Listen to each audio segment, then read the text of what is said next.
I've been a first responder for about 20 years now. I carry a state license. It's just one of those deals where it was my turn, I guess. Could have been catastrophic. It could have been, without a doubt. My good closest friends were going to meet me at the barn so we could do some work at the barn. Every Friday, the boys get together out there. During the evening, we cook and watch ball games. And good thing it happened on a Friday. And we were just sitting there socializing, and I said, you know, I don't feel real good and I'm kind of tired. So I told the boys, I said, you know what, you guys close up the barn, I'm gonna go on up to the house. I don't feel that great. And they said, yeah, we're gonna watch the rest of the hockey game and we'll close it up. And I got up here and I kept having chest pains, or like heartburn, more heartburn than chest pains. It was right in the center.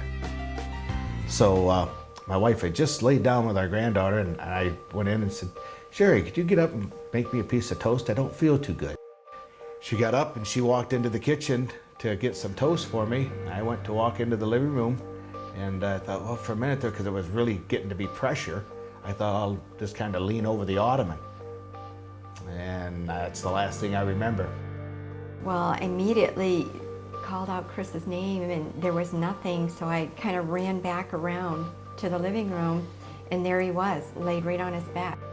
I turned around, I seen his cell phone on the table, and I grabbed it, and I just pushed the button, and the first one that come up was Tim, and I knew he said Tim and Randy were in the pole barn. I said, Tim, it's Cherie. Chris has collapsed. He's on the floor, he's out.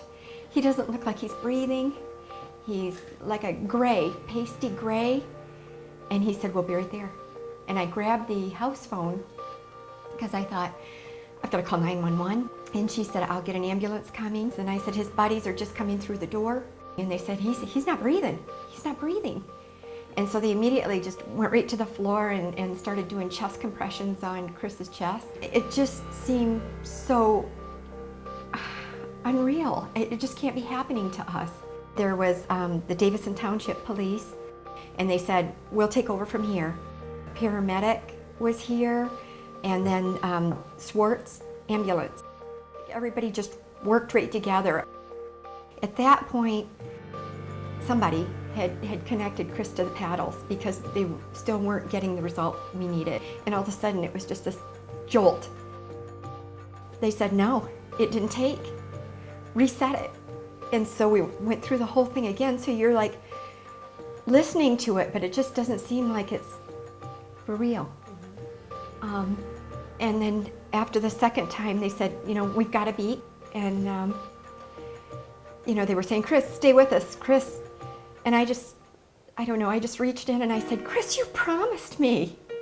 You promised me it's not supposed to be like this. And you did it for Brooklyn. You need to be here for Brooklyn, our granddaughter. My life is passing in front of our eyes. This is not the way it was supposed to be. This is not how you think. We're worked all of our life, and then there's going to be the retirement, you know, and we can get old together and all of that. It was just, everything was just on pause. The ambulance people had said, Hurley's waiting for us. They've got a team assembled together. And when we got there, it was that. You know, I looked around and I thought, my gosh, there's like 12 to 14 people working on you. All there doing something that's vitally important. And they're all trying to say, are you okay? Here, we're gonna take care of him. We're gonna, very reassuring, but yet committed to this particular person. And at that point, they said, we're gonna get ready. The Dr. Al-Khattab is there. We're gonna take him upstairs. We're gonna put in a stent. I knew he was in good hands with the whole team at Hurley, but I wasn't alone either.